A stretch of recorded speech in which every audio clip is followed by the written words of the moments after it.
In this video, we'll talk about my European Championship winning X12'26 car, which I have here in front of me. I'm gonna go through some of the details of the car, which option parts I used for better performance, and some of the setup changes that I made throughout the race weekend. I'll explain all of that in the next part of the video. So the car is the standard X12'26 with a 2mm chassis, and I mounted optional 1mm side braces on the car to make the flex of the car softer, which makes it not only more forgiving to drive but also improves overall grip. And I also mounted a optional rear bump spring, the 1.7 to 1.8 gold bump spring, which makes the car a bit more responsive initially and improves on power steering. Furthermore, I installed optional 2-degree front kingpins to increase front camber, so to get more front bite, more overall front grip for improved steering. I also am using a HUDY adjustable servo saver. As you can see here, it has inserts to adjust the Ackermann and makes it possible to adjust the Ackermann in small steps for fine-tuning of the handling. And what else did I use that's optional?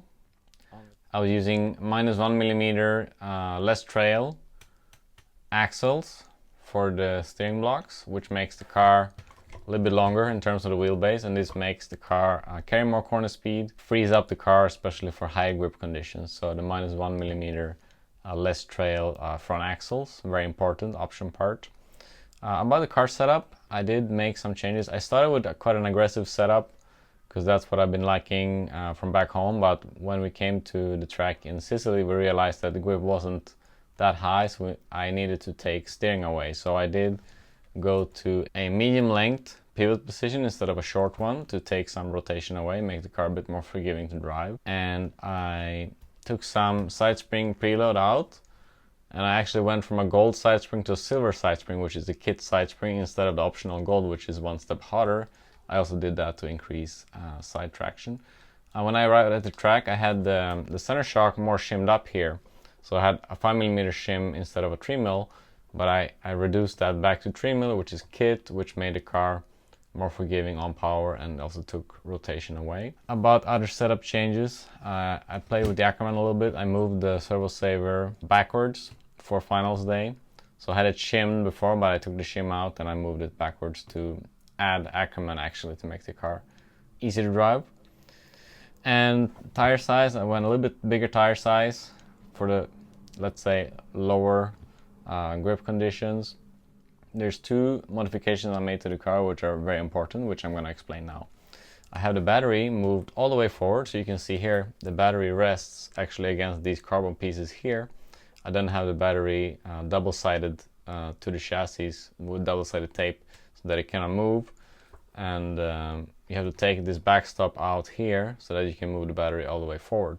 And moving the battery forward improves drivability and also improves forward traction of the car. And I also have these shims installed here, which I call them upstop shims. They limit the suspension travel, as you can see here.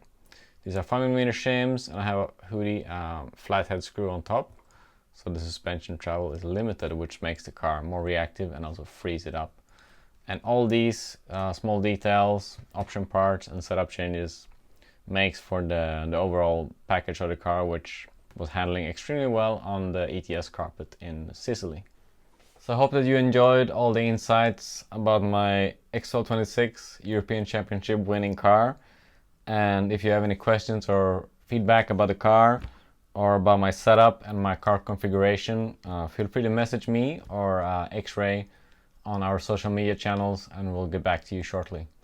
Thanks for watching, and see you guys at the racetracks.